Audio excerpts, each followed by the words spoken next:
Welcome to the cloud. We've created a force to be harnessed. It defies easy description, but it puts more data at our fingertips than ever before in human history. We're here in the cloud, ready to be unleashed towards problems to solve. Solutions that make the world a better place. Causes that propel humanity forward. The work the world needs that contributes to a higher purpose. Work that is selfless, worthy, not for profit. From helping our children grow up to making sure that art never grows old. From learning the love songs of the whales to preserving the punk songs of the 80s. From feeding the hungry mouths to feeding the hungry minds. From fighting the change of climate to creating a climate of change. We at Amazon Web Services are proud to provide a wide range of cloud-based capabilities to these nonprofit missions, from the common to the extraordinary. But most of all, we're here to provide tools to support these causes, to help turn imagination into possibility and possibility into a better world.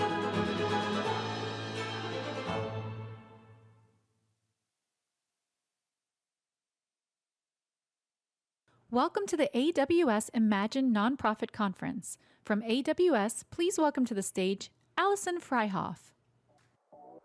Good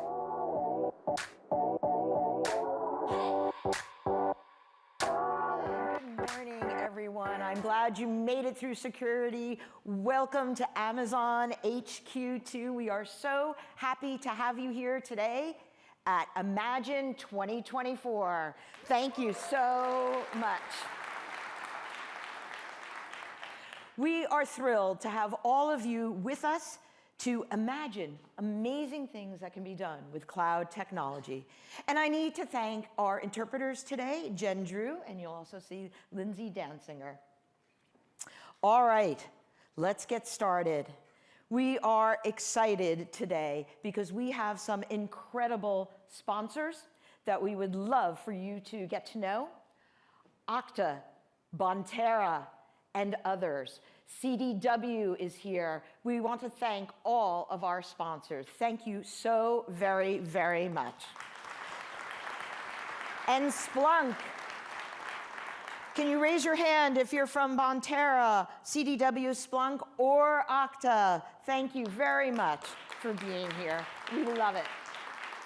From security to data engagement to fundraising and grant writing, these partners bring value to your work. We invite you to stop by their booths outside.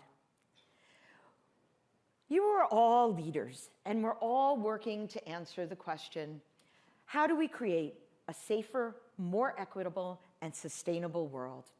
We're all connected by the belief that technology paired with human experience can change the world.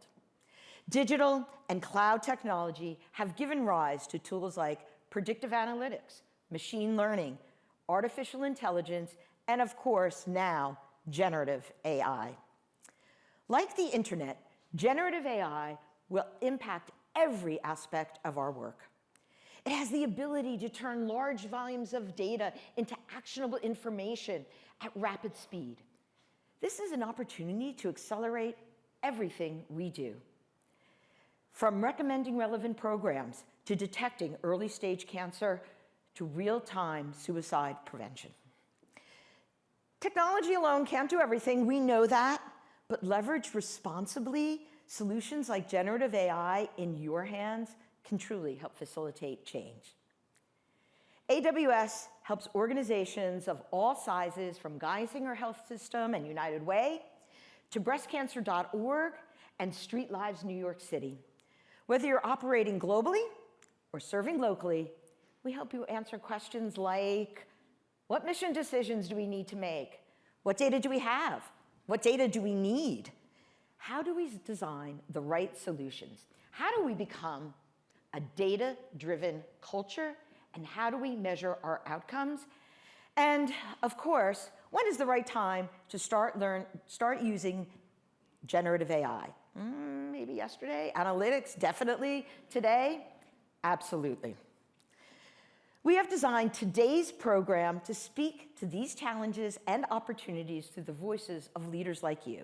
And of course, you'll hear from some AWS experts along the way. But what matters most is how organizations like yours learn from each other and learn about the value of the cloud. So thank you again for being here today. And please stay for our reception this evening so that we can celebrate your work. I hope to see you this afternoon. And don't forget to check out the Impact Lounge, where you can explore our Party Rock demo. What's Party Rock? Well, it's a fun and intuitive generative AI app building playground. You can experiment regardless of your technical depth, so please stop by to see our teams there. It's powered by Amazon Bedrock, and Bedrock is our fully managed service that makes foundation models from Amazon and leading AI companies available so that you can choose the best models and tools for your use cases. Please talk to our experts in the Impact Lounge and throughout the day. Questions, big or small, we are ready for you, including how does generative AI make sense for my organization? Okay, I've already said generative AI a lot today. We will continue to say that. But first, we have to start with data. Ultimately, data is the foundation and your differentiator. With the most comprehensive set of services, AWS can help you quickly and easily set up systems to collect, store, and process your valuable data. Whether it be storage, data warehouses, we provide the most choice at the lowest cost with security built in, all to deliver the most effective data solutions for your use cases.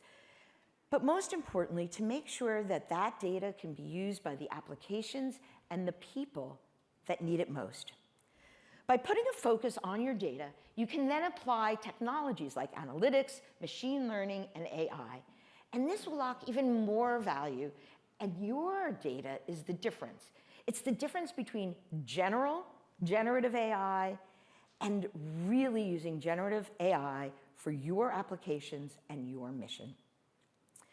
AWS has over 25 years of experience and service in AI and ML.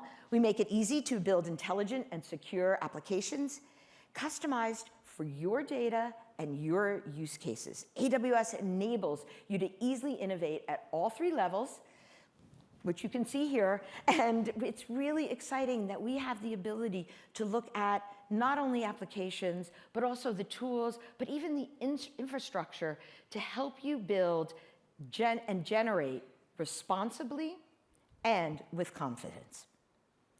With AWS Generative AI built on Amazon Bedrock, nonprofits can infuse productivity across all areas of operations, from content generation to information summaries and Q&A exchanges. You can enhance your donor experiences, help your grant writers, personalize patient engagement, and accelerate data-driven decision-making. We invite you to schedule a personalized briefing for your team. Please get out your phones right now and take that QR code. We would love to schedule this with you today. Stop by our Impact Lounge as well. There's so many questions. We have many of the answers, but what we really want to hear is what's important to you. We also remain aware of the risks of potential bias, toxicity, and inequity. And at AWS, we are committed to developing AI responsibly and taking a human-centric approach to promoting the safe and responsible use of AI as a force for good. Ultimately, we want to help you implement the right solutions and the right applications so that you can generate the results you need, no matter where you are in your cloud journey, all to make an even greater impact in our connected world. Like Rainforest Connection, they are connecting human knowledge with AI capabilities to understand what nature is saying.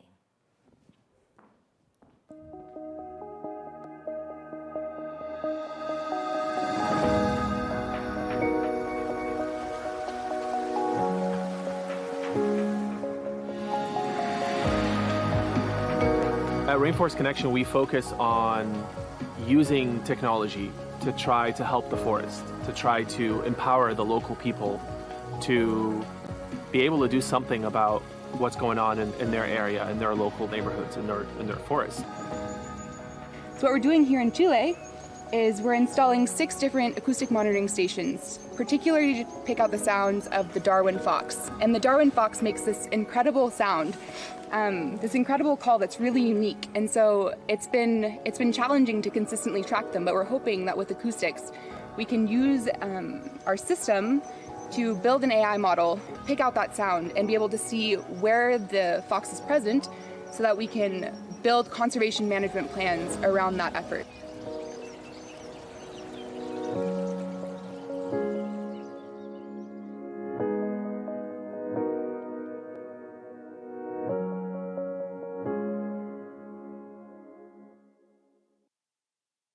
From Rainforest Connection, please welcome to the stage Burhan Yassin.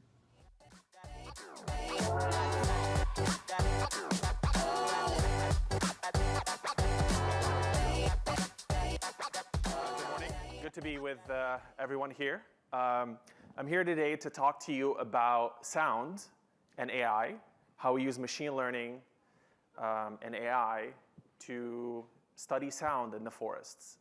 What I'm going to start with is a 30-second clip, just a 30-second clip from an area in Panama called Barro Colorado Island, one of the most unique and diverse places in the world. It's just a 30-second clip. About to play it just now.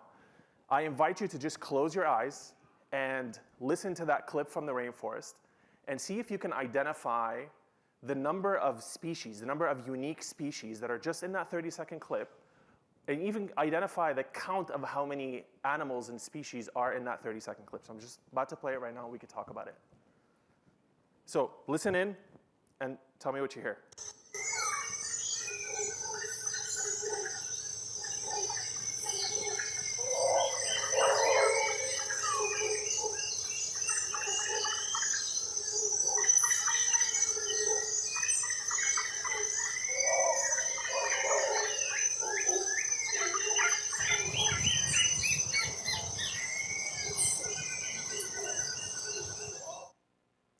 All right, so again, just a 30-second clip from Panama.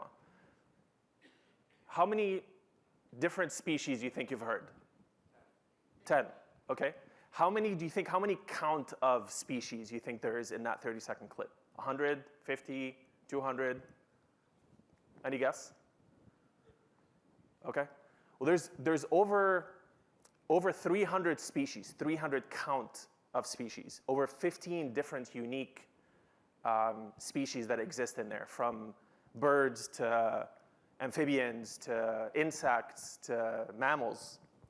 So imagine if we were trying to identify that, if we're sitting there listening to this audio on repeat over and over again and trying to identify every unique species. It's probably impossible.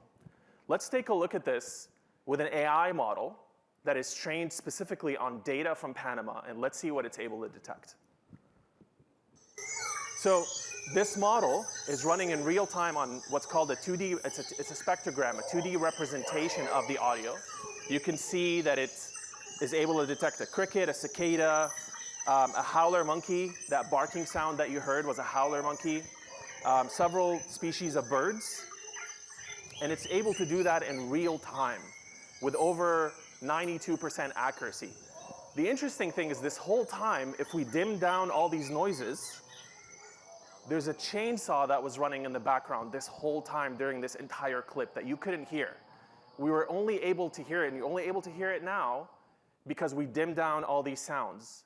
But there's a chainsaw, there's people cutting down a tree or several trees this whole time while the forest is vibrant and full of life. So let's talk about deforestation for a second. According to the Interpol, 50 to 90% of logging is illegal. Illegal logging accounts to more greenhouse gas emission than all of transportation combined. That's all of your ships, your trucks, your vehicles, your planes, all of them combined. Illegal logging accounts for more greenhouse gas emission than all of that. every minute, a tropical forest the size of 40 football fields is lost. That's every single minute. Over 50% of the world's forests are gone, either been cut down or degraded for human usage. It is estimated that by 2050, over 60% of the Amazon rainforest will be gone. So that's for deforestation. What about for the species, for the animals that live in the forest? 1 in 4 species are at risk of extinction. 1 in 4 species are at risk of extinction. There's this amazing relationship between forests and the inhabitants of this forest, this species, that allows the forest to prosper. Forests are some of the most, they're the best technology we have at sequestering carbon at the atmosphere. They're the cheapest and the best technology we have at sequestering carbon from the atmosphere. There's nothing better than it that exists today. No human technology, nothing that exists that's better than forests. And in order for these forests to prosper and operate at their best possible ability, they need the biodiversity in there. They need to be able to prosper. The species in there need to be prospered because they're so important. That howler monkey that you saw disperses over 100 different seeds in the forest. They eat the fruits and then they drop the fruits in different places, and that spurts new trees. They're a vital food source, the seeds that they drop, to peccaries on the ground. And peccaries are, important for the ecosystem of jaguars in Central and South America. Jaguars are known to be very bad hunters. They don't like to hunt. But peccaries come in groups. They come in big groups, so they depend on the peccaries to survive. So it's an interlinked system that is so important. Species, animals, forests are so important together, and we're losing all of them. So what do we do?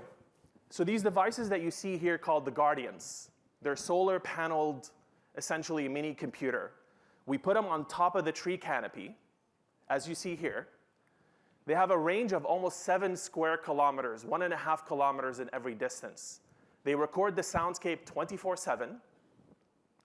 They use onboard AI or AI in the cloud in Amazon Cloud, depending on the connection that's available. And they're able to pick out sounds of chainsaws, sounds of gunshots, sounds of trucks, any indication of illegal activity. But they're also able to pick out species down to the individual type, which then allow us to figure out how to mitigate against species loss and habitat loss. But we're not just developing software and cloud tools and AI. We're also on the ground. What you see on the top, my top right, I guess, this is me in Peru, and this is 24 hours after we installed one of the devices. An alert came in, and we went there with the rangers, and we stumbled upon loggers. You can see the logging that was happening in the background, 24 hours after the device was installed. So we're on the ground, working with local partners, trying to work with them to use technology, to use cloud, to use the power of AI, to be able to do something to address this. And like I mentioned, these devices get installed all over the world.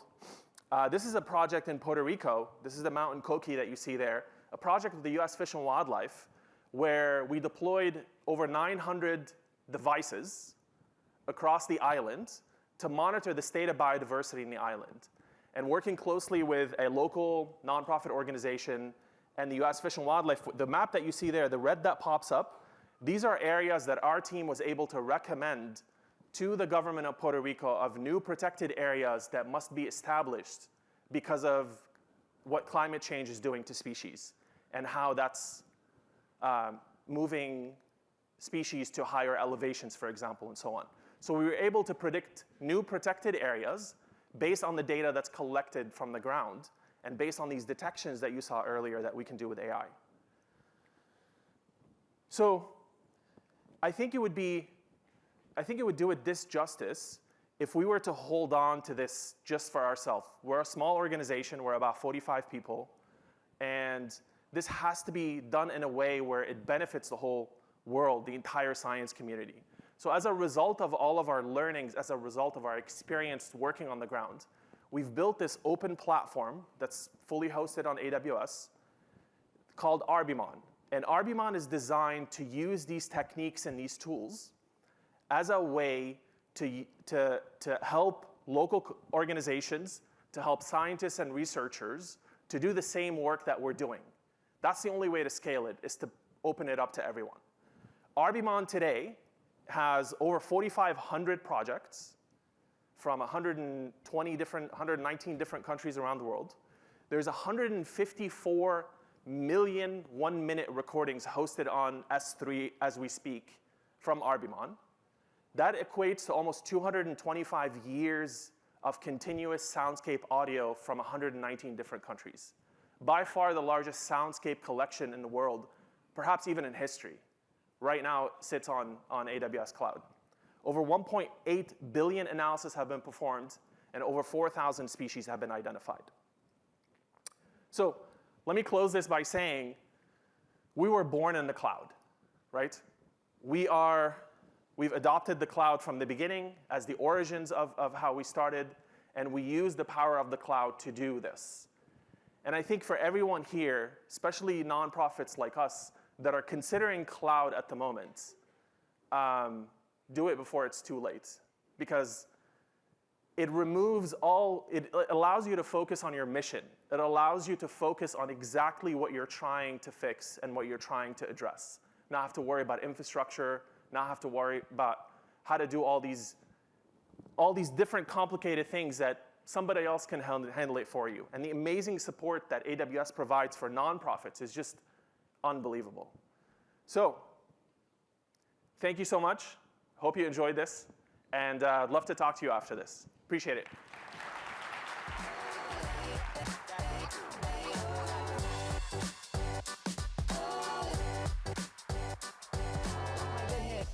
Thank you, Borhan, and the Rainforest Connection and the whole team.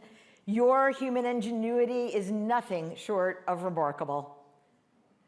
Being able to support work like this is why we created the Imagine Grant in 2018. It's to fund nonprofits who are using their expertise and cloud technology to solve mission challenges.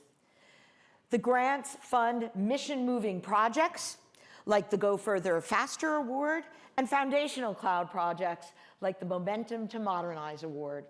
And today, I am proud to announce the launch of a new award category, the Pathfinder Award. Thank you.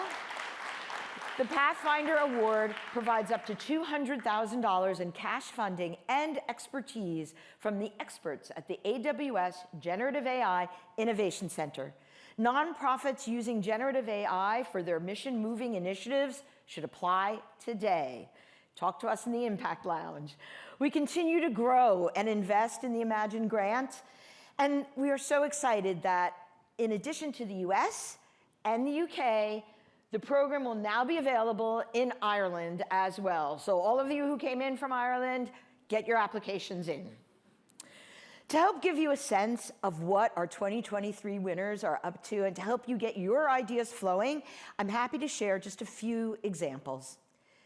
Orbis International is expanding its AI-assisted technology to millions of people in low-resource areas to eradicate preventable blindness and vision loss globally. Charity Navigator is modernizing its digital systems with advanced analytics to deliver a more comprehensive overview of charitable organizations for donors. And Second Harvest Food Bank of Northwest North Carolina is using data from over 48 different software systems and bringing it together into a unified data warehouse on AWS. Then, with generative AI, they are reimagining efficiency and service delivery in food banking. I love sharing these examples, but I also love when organizations share their own stories. So please join me in welcoming our previous Imagine Grant winner, EB Research Partners, to the stage to share how they are just transforming health research as we know it. Let's hear from EB Hello, Research Partners. everyone. Hello, AWS Imagine Conference. Jill and Eddie Vedder here. We wish we could be with you all today in Washington, D.C. We founded EBRP because, like all of you, we were called to help meet an unmet need in whatever way we could. In the case of EB, we knew we needed to find a cure for this devastating rare disease impacting children. For those impacted by rare disease, it can feel like you don't have a voice. So we just want to thank you and everyone here today for all the work you do, the community you serve, and for giving a voice to the voiceless. It's very, very powerful to know that so many makers of change are there united in one room. So thank you for taking the time to learn about our work at EBRP and joining us in our mission to heal EB and show the world that cures are not only possible, but close. It's been over a decade. Jill and I have been working on this cause, and it's amazing to reflect on the progress that has been made, and it fills us with hope. It's also what gets us up every day empowered, knowing that the biggest accomplishment, a cure, it seems to be near and visible on the horizon. We wish all of you success for your noble pursuits, big dreams, and the actions you are taking to make this world better. Yes, yes, you are all heroes. And let us quickly, if we may, introduce our hero. I'll explain. In the last 6 years, our organization, we have elevated. We've been very fortunate. It's been a lot of hard work. We work with passionate families, also an incredible team. But a huge, huge difference has been having a great leader. He did not know we were going to be saying this part, but we are all truly so grateful for his infinite energy, his dedication, his skill at representing us and our community, and also his will to drive home the goals for this cause and the others that will also benefit. It is our privilege today to get to introduce him, and we're excited that you get to meet him, hear him, and know him.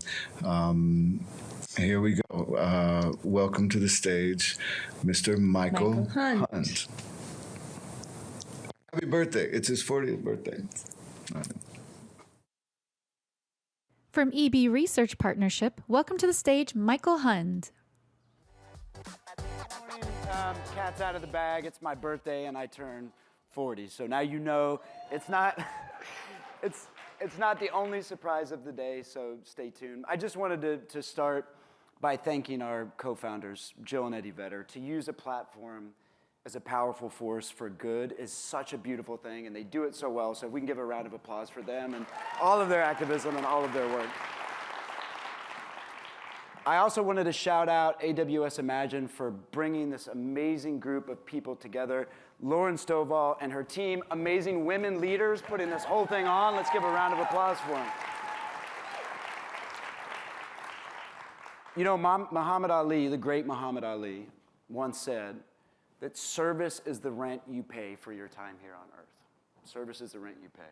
And I've had a chance to get to know so many of you, in this room, the good that you're doing, and if service is the rent you pay for your time on earth, y'all are living in the penthouse. So thank you. Thank you for your missions and what you do. I'm from the Flint Hills of Kansas, and when I grew up, I heard my one Kansas person back there, Lisa, see you. When I grew up, I was told a story that really embodied courage and resiliency. And I tell this story to my 4 daughters today. We even have kind of a symbol. Be brave, be a buffalo. And, this story is something that I want us all to keep with us, right? And it starts with a question. And Lisa, you can't answer this. Does anybody know the difference between cattle and buffalo in a rainstorm in the Flint Hills of Kansas? Sorry, such like a Kansas guy thing to ask. But I'll tell you the answer. That's right. It's a fundamental difference in their behavior. It's a fundamental difference. When the thunderclouds, the dark thunderclouds come across the horizon, the cattle see that, and they see the challenge, and they're scared, and they're frightened.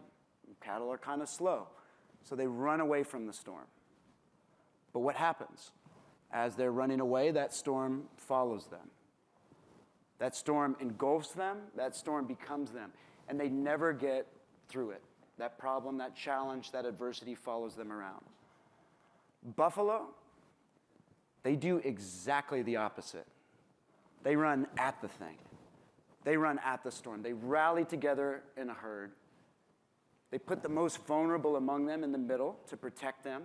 They say, all right, we got this. We're going to do this together. And they run at it. Despite the mud and the muck and the pain and the challenge and the difficulty, they run right at it, and they do the hard thing. And before you know it, they run at it, and they run through it to what's on the other side. Light, solution, your goals, your achievements, but they do the hard thing. They charge through with unwavering determination.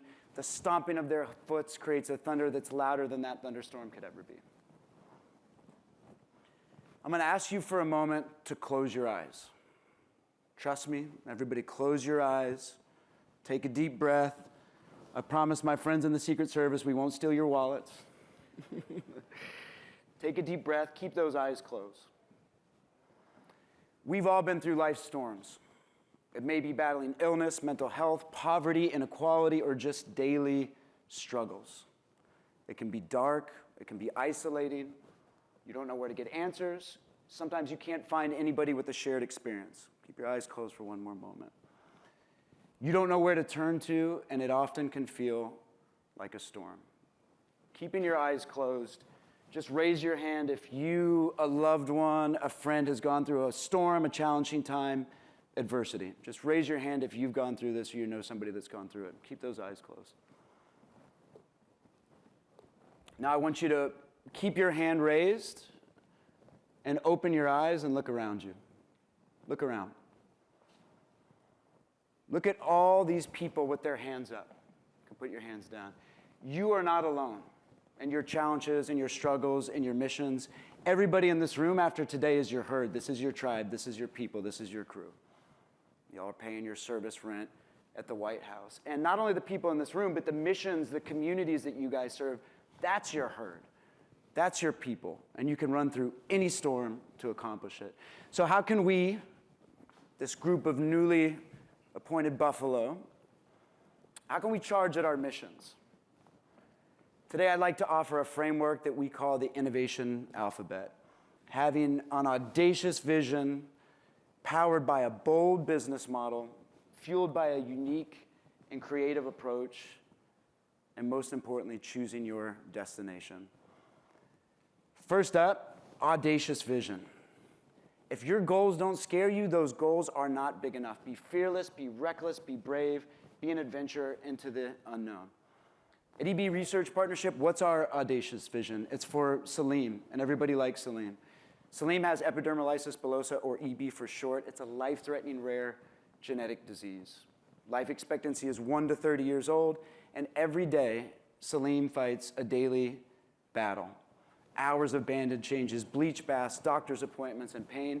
If we started a roll of bandages at the corner of this room, and we passed it down these aisles, it would make it past the back of the room, the amount of bandages that Salim goes through in one single day. Things that we take for granted, sleeping, eating, drinking water, taking a breath, become monumental challenges for those with EB. Kids with EB are called butterfly children because their skin is as fragile as the wings of a butterfly. The largest organ, the skin, right, could break at the slightest touch. It's fragile. It's devastating disease. It's diabolical. And there's 500,000 people on the planet living with EB. But there's good news.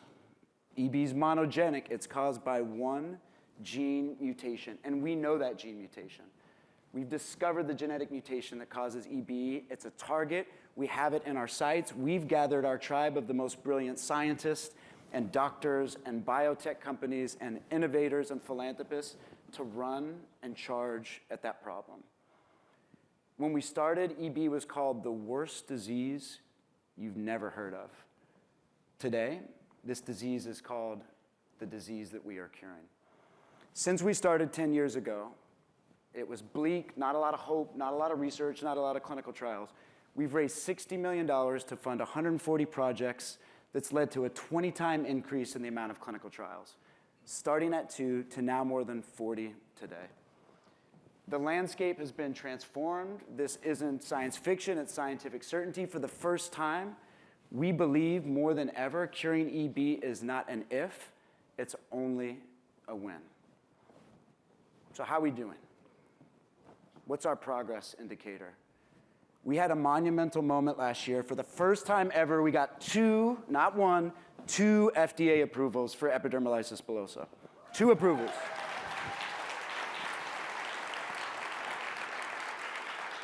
Including the first topical gene therapy that we were early an investor in. To put that in perspective, 1 in 10 people on the planet are affected by a rare disease. That's 400 million people. That's more people than cancer and HIV combined.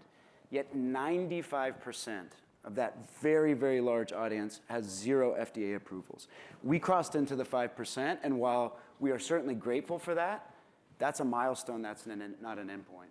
We will not stop until we have a cure for the disease, and we can pioneer our model and teach other rare diseases how to attack the problem in the same way. That's a big, audacious goal worth solving. Bold business plans. Big problems need big solutions. As nonprofit leaders, we believe a 501c3 is a tax status, not a business model.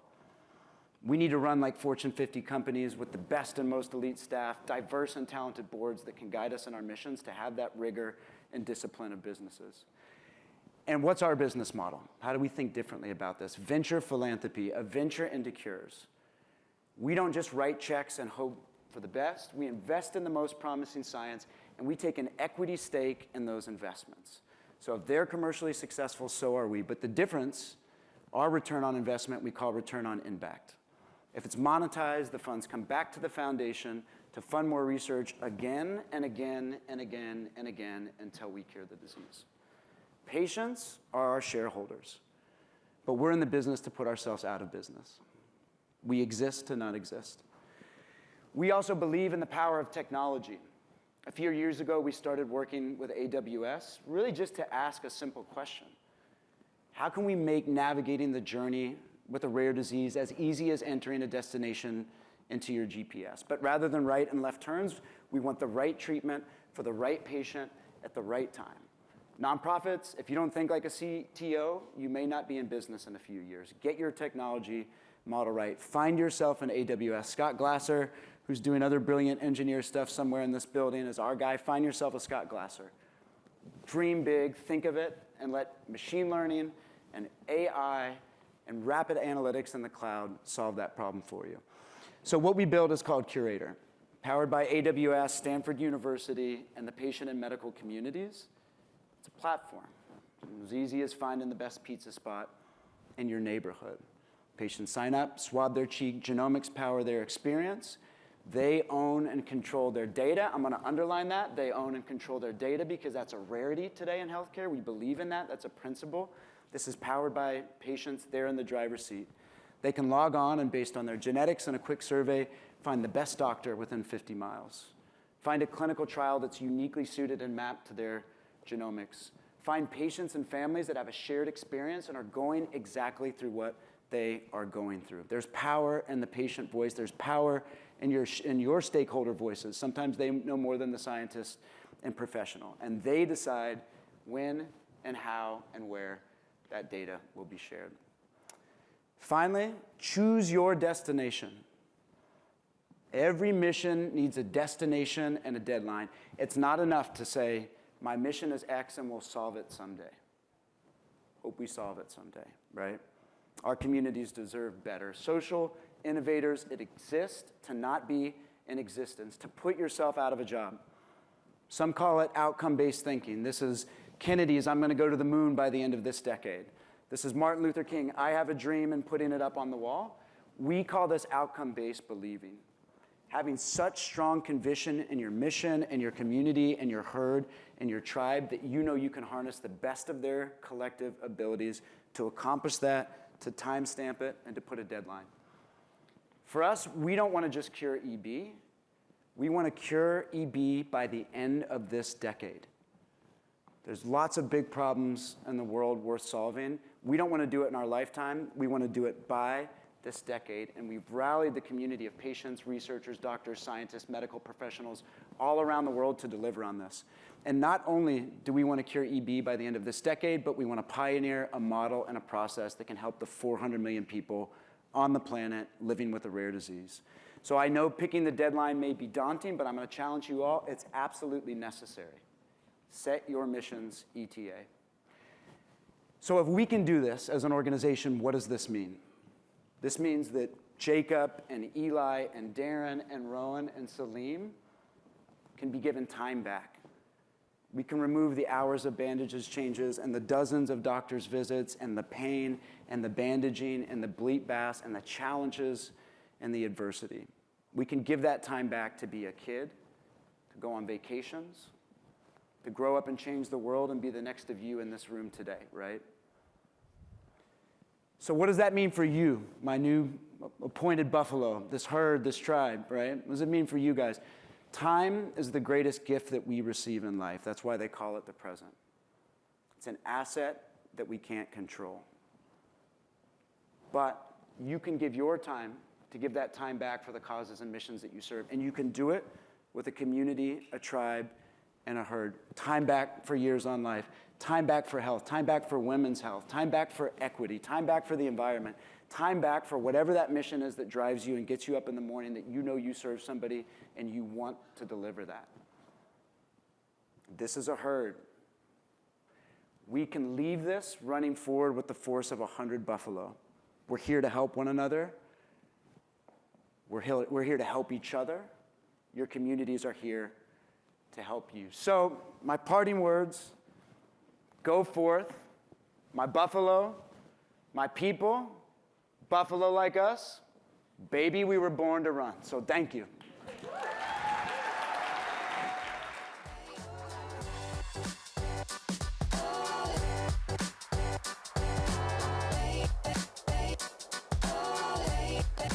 Thank you so much to the entire EB Research Partnership team for the tremendous work you are doing. Inequities exist, not only in rare disease research, but also in research and care that impacts over half our population, women.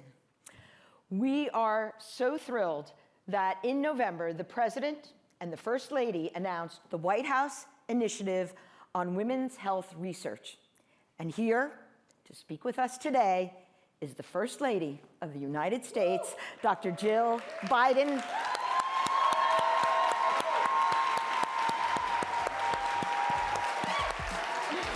Thank you so much. Thank you.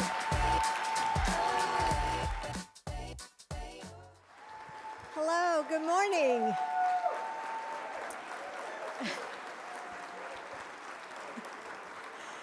Thank you so much. Thank you. Please.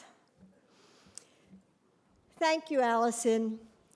Amazon Web Services has changed the way our world works, transforming how companies do business. That innovation and the ideas it has sparked are now part of the fabric of our lives. And I know that they've also changed so much for nonprofits like the ones here today in this room. Thank you for investing in these organizations and finding ways to help them grow. And as you do, you push forward the cutting-edge technology that will help make people's lives better. So I'm honored to join all of you today. In the early 1970s, researchers in the United States studied estrogen's effect in preventing heart attacks. You see, it was observed that women who had gone through menopause, therefore who had lower levels of estrogen, were more likely to have heart attacks. So a study was conducted asking whether estrogen prevents heart attacks. 8,341 people were selected for that study. All of them men. Okay, I think only half the audience got that joke. So this is just how things were done. Women's health research has been overlooked and underfunded. Too many of our medications, treatments, and medical school textbooks are based on men. So in November, Joe and I launched the first ever White House initiative on women's health research with a clear goal: to fundamentally change how our nation approaches and funds research on women's health. When our nonprofits come together with universities and entrepreneurs and investors and state and city leaders to drive innovation, you've proven that there's nothing that's beyond our capacity. So I encourage you to harness that same spirit of discovery and ambition to take on the next generation of great healthcare challenge of our time, finding innovative solutions in women's health. It's the right thing to do, and it could be the next big thing for your bottom line. In 2021, the women's health market was estimated to be $9 billion. The Boston Consulting Group estimates that in just 8 years, that number will grow to $29 billion. Amazon's chief technology officer recently announced his top 4 predictions for 2024. He predicted that femtech finally takes off. Women's healthcare reaches an inflection point as femtech investment surges. McKinsey & Company estimates that investments addressing the women's health gap could boost the global economy by $1 trillion annually by the year 2040. Women's health is having its moment. And to help it grow, and we need to transform the way we approach women's health research. Women in this country live longer than men. But what are those later years like? Many women spend their later years struggling with chronic diseases that we don't know enough about and that don't have effective treatment options, because medical studies have often left out women. This is the result of a choice, one that's been made over and over for decades. But President Biden is making a different choice. Just 2 days ago, as part of the White House initiative on women's health research, he signed the most comprehensive executive order ever to expand and approach research on women's health.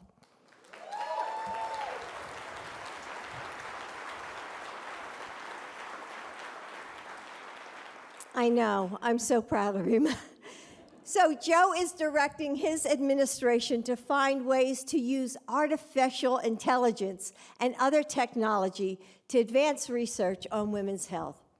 And in his State of the Union address, Joe called on Congress to make an unprecedented $12 billion research investment into that work.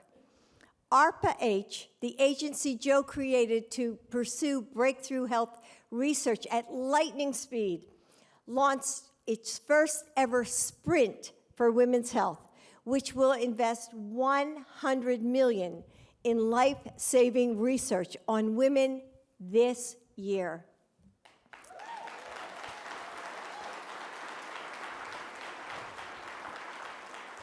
These historic actions will make sure that women's health is no longer overlooked or left behind. And when we combine that momentum with the possibility of technology, we can imagine a new world for women's health. For all the women who leave doctors' offices, I'm going to see some heads, I'm sure, shaking. All the women who leave doctors' offices with more questions than answers, who are told it's just in your head or it's just stress, who spend their lives fighting diseases that we don't know enough about, because the solution they need could be the watch on their wrist or the app in their pocket. It could be getting access to specialized care quickly through a virtual doctor's appointment. It could be artificial intelligence that analyzes more information faster to predict and prevent diseases, or things that, as of yet, still lie beyond the limits of our imaginations. Thank you for having me. Thanks.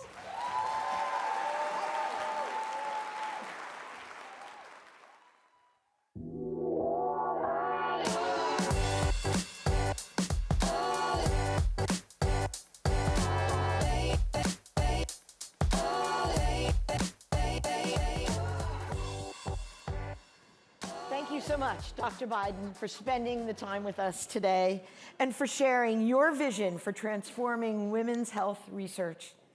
As a mom, former educator, and now a leader, I have so much admiration and respect for Dr. Biden and all of the work that you do. Your advocacy on behalf of women is nothing short of transformative. Thank you so much.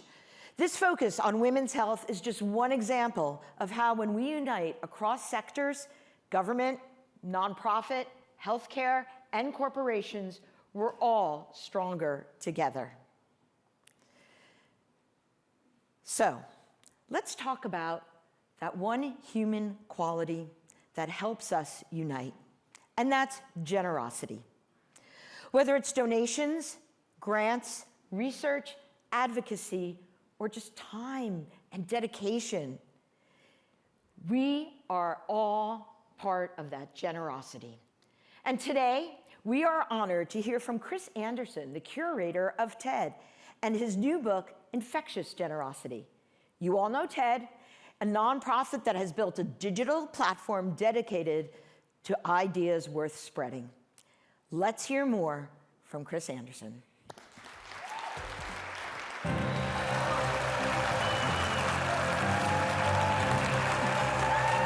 This guy is amazing. So there you have it, a blueprint of coexistence for humans and AI. We're connecting with something important. Give voice to the story only you know how to tell. Imagine what kind of existence we can have if we appreciate the privilege of life.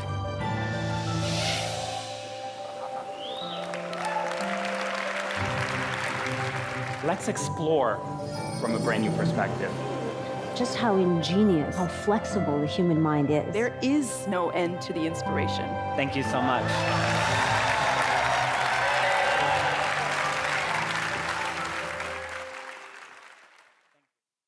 From TED, please welcome to the stage Chris Anderson.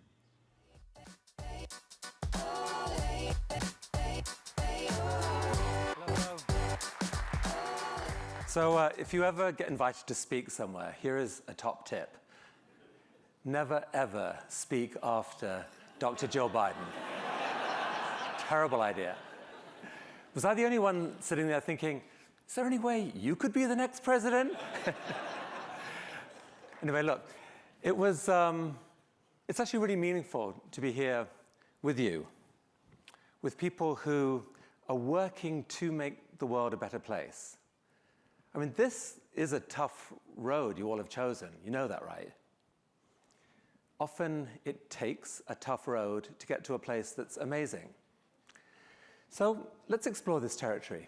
I want to share with you something that happened a few years ago that completely changed how I thought about the world. So I'm a media entrepreneur. Back in the 90s, I had this company publishing nerdy magazines about computers and video games. It was going awfully well. And I got introduced to this weird conference in California for technology, entertainment, and design, TED. I went there, I kind of fell in love with it. A couple years later, I had a chance to buy it, which was great, except that my company was in the process of blowing up. The dot-com crash of 2000, 2001 had not been kind, and I nearly went personally bankrupt. We had to let go half of our 2,000 people. It was just horrible, horrible. But I had, when times were better, set up a small private foundation. That foundation was able to buy TED, and I was able to do this little sideways move into something that was so wonderful, to get to hang out with these amazing people, and TED became owned by a non-profit.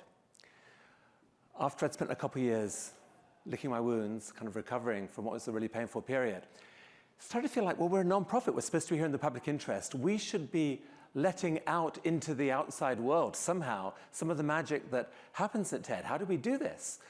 We tried to persuade TV companies to take TED Talks online. They were, are you out of your mind? Do you know how boring it is to watch a lecture? And then online video came along. And we had this chance to give away the talks for free. There was no real obvious way to get paid for doing this, but we're a nonprofit. It felt like it was the right thing to do. We were worried it was going to kill the conference. That was the source of all our revenue. Why would you go to a conference if all the content was there for free? We tried it anyway, and to our amazement, these talks started to go viral and seemed to actually carry with them some of the inspiration that the event live had. And amazing things started to happen. People became our marketing partners. They shared them across the planet. Translators approached us, said, can we translate this into our language? There are now TED Talks in more than 100 languages. And the demand for the conference didn't fall. It rocketed. So we got, wait a sec, what is happening here? The rules seem to have changed a bit. And so we became obsessed with this idea of radical generosity in the connected age. We tried to think, what else could we give away? I know, how about our brand? Well, that felt like an even dumber idea.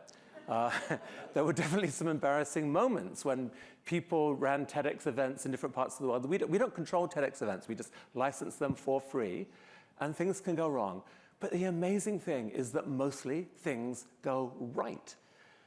And 60 or 70,000 people are out there right now volunteering, giving their own time, their own financial risk, their own talent to assemble more than like 3,000 events around the world. You could not do this the traditional way. You can do this through a strategy of what we called radical generosity, I now call infectious generosity. I mean, it's amazing what we got back. And so I became convinced that in this connected age we're in, that the rules have changed, and that our strategy should be try to imagine the biggest thing you can give away and take a risk on it and be amazed at what happens next. Now, I'm convinced that this idea applies not just to TED, but to any organization, any company actually, any individual. But some of you may be sitting there and thinking, no, come on. You know, we often feel too small against the hugeness of what is out there in the world. But here's the thing, size doesn't have to be the issue.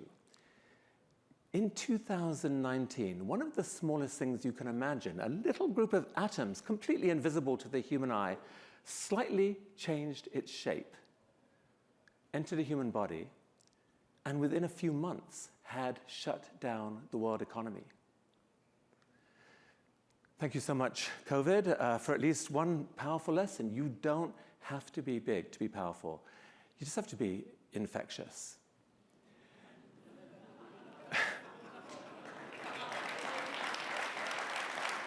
And it's actually amazing what happens when you think of the world through the lens of infectiousness. I mean, think about this.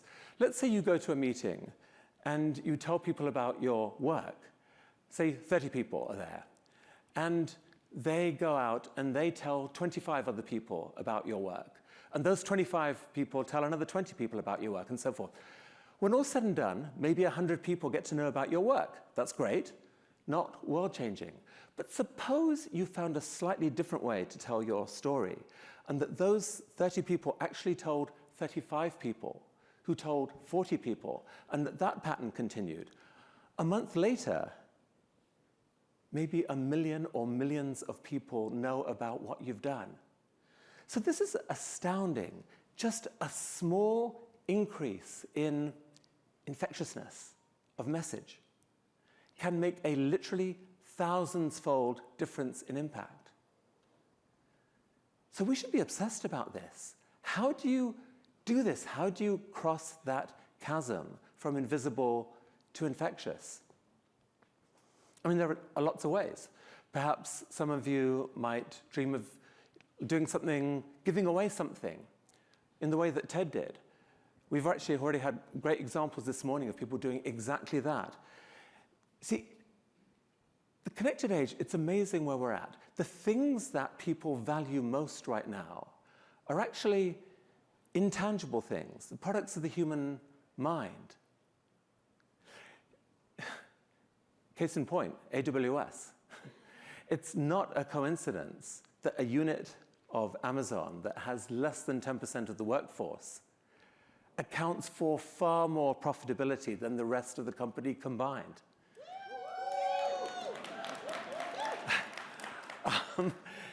Because most value today, I'm sorry, Jeff, is not from loading boxes onto trucks and delivering them to people. That's great, thank you. There's more value by delivering intangible things, things that humans dream up, things like knowledge and beauty and data and software. That is where we ascribe most values, and they can be sent through the cloud at the speed of light. It is incredible that the things that people value most today can be given away online to an unlimited number of people for an effective distribution cost of 0. This changes everything. This completely changes the rules about what you should hold on to and what you should give away. So that's one thing to dream about. Take half a day, have a brainstorm. You never know. If you can figure out something, all bets are off as to what happens next. But there's another thing you can think about, the way that we tell our stories. We are shaped by the stories we share. Right now, the stories that spread around the internet are often ugly stories. It's turning us against each other. It's horrible. It doesn't have to be that way. Good things can also go viral. How? How? Well, there are many ways. Authentic human emotion goes viral in whatever form it happens. And in research for this book and from my view of TED speakers and so forth, I've discovered so many examples of people who figured out how to crack this code and do something amazing that others want to share. There's two things in particular I want to reference here: creativity and courage. Creativity and courage. So creativity, for example, a group of friends in Japan wanted to clean up the litter in their streets, the trash. So they go out, they capture it on camera, but they do this. They dress up as samurai warriors and dramatically spike the trash with a sword and flip it up and catch it in a basket. Those videos go viral. Of course they do. Why wouldn't they? And thousands of other groups decide that they also want to clean up trash. Creativity, courage. Tell the story of an incredible man, an African-American musician, Daryl Davis, who, to cut a long story short, befriended a member of the KKK, went to KKK rallies, eventually persuaded him to leave, persuaded dozens of others to leave. His courage meant that this story spread across the world. He showed that it is possible, even in this divided area, to exercise the incredible form of generosity known as bridging, finding common ground. Creativity and courage. What happens if you combine those two things? Well, there's a word for that. It's a word that we've actually already heard today. It's a word that I learned from a hero of mine, Richard Rockefeller. A decade ago, we were on a boat together in the Galapagos trying to raise money for a group of nonprofits who are involved in marine conservation.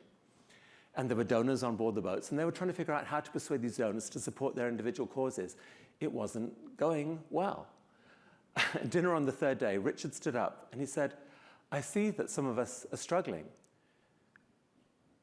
We're finding that people don't necessarily want to immediately write us the checks we wish they would write. And our response to that is often to cut back, to say, well, okay, let's think of something more modest that we could do, that maybe someone would fund, please, maybe? He said, I beg you not to do that. I have observed that the best donors are not interested in small plans. Don't ask for less. Ask for more. Be audacious. You know, when you're giving a big talk and the speaker before you steals your word, I love you, Michael. You could react in horror and upset. I actually think that this is a word made for today. Thank you, genuinely. Audacious. Creativity plus courage equals audacity. I've become obsessed with this idea. You know, I'm married to one of the world's great changemakers, Jacqueline Novogratz, who runs Acumen. I have seen close up what this journey involves, how bloody hard it is, how so much time has to be spent trying to figure out how to raise funds. I'm guessing, I mean, you feel this, right? Who here feels that they have to spend maybe half their time trying to raise money for the work? I'm seeing hands, I'm seeing nodding heads. How crazy is this? How crazy is it that we have a world set up so that the people who are literally global heroes, who are willing to devote their lives to making change instead of making the most money they could for themselves, how crazy is it that we make them not only do that, we make them spend half their time then trying to raise the money to do it? This makes no sense at all. So that upset me. Another thing I noticed from my window at TED, where I got to meet a lot of big donors and speak with them, and I heard something shocking. They all wanted to be philanthropic, to give money to support, but they found that many of the projects that were presented to them, I don't know how to use a better word than this, they found them boring. The scale of the projects didn't match the ways in which they thought, the ways in which they had made money, which was by having bold, crazy dreams. So what could you do about that? Well, we decided to say, what if we tried to change the game here a bit? What if we went out to the world's change makers and said, okay, tell me your biggest dream. What actually could you do if money was no object? What could you and your team do that was absolutely amazing, make the hair stand up on the back of my neck? Turns out when you ask that question, you get incredible answers. We received applications from thousands of different people saying, here is the dream. And many of those dreams were amazing. So we figured out a methodology for filtering those down to the best of them, where there was evidence to back them, where there was a track record, where there was an amazing team, to help them shape those into credible, actionable, multi-year plans. And then we brought those 10 giant, audacious dreams in front of a group of donors together in one moment, in a retreat, and start the clock ticking and say to them, you can't kick these plans down the road and say, oh, do some more research or whatever. We've done the due diligence. It's done. It's ready. Will you support them or not? And after a couple of days of digging in and so forth, a group of people gather around each table for each project, and someone says, I'm in. And then you see this most amazing piece of infectious generosity in action. I'm in, I'm in, I'm in, I'm in. We've been trying this out for several years. At the last one we did, 10 projects raised just over $1 billion in the last half hour of that retreat. All 10 projects funded because of the power of audacious dreams and the power of infectious generosity. And so what I want to say to you is, please, please, please, even though this is a hard road, don't give up on those dreams. Be more audacious. That may be the key to getting donors' attention, to getting more donors' attention, to getting your work, your incredibly important work, to fly.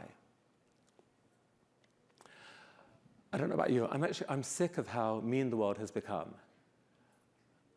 I'm sick of how much cynicism there is about people who are trying to make the world better and the philanthropists who are supporting it. I'm sick of it.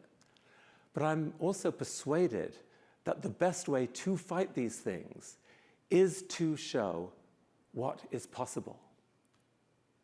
It's to show what is possible. This is our species' superpower. For someone to have a dream about how the world could be different, and to share that dream with someone else, and to see their eyes light up and say, I get it. I love this dream. I want to help you make this dream real. Those people gather together, they build something, and the world changes. This is the most extraordinary thing to do. This is the road that I think we're on. It's a road towards a place called hope. And if you look around this room, you will see that your fellow travelers on this road are pretty remarkable. And there are other fellow travelers too who will join you as you go along this road, whose names are meaning and happiness. So let's go. Let's do this. Thank you so much.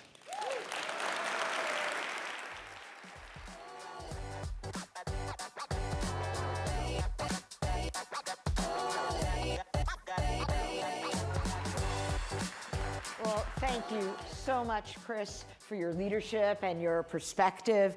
It's a reminder of the great capacity for goodness in the world. And I'm thrilled to announce that today we are offering all attendees the complimentary Amazon Kindle copy of Chris's book, Infectious Generosity.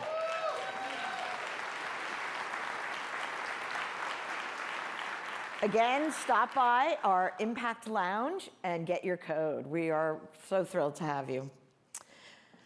I want to say thank you again to all of our incredible keynote speakers, Dr. Biden, Borjan, Michael, Chris. Leadership inspires leaders, and true leadership requires bravery. And that's what drives the change. I hope today you feel that it celebrates your generosity, recognizes your leadership, and creates a space where you can learn from each other. Thank you again for being with us today. I'm so excited to see what you will continue to imagine, and be audacious is the word of the day. Thank you very, very much.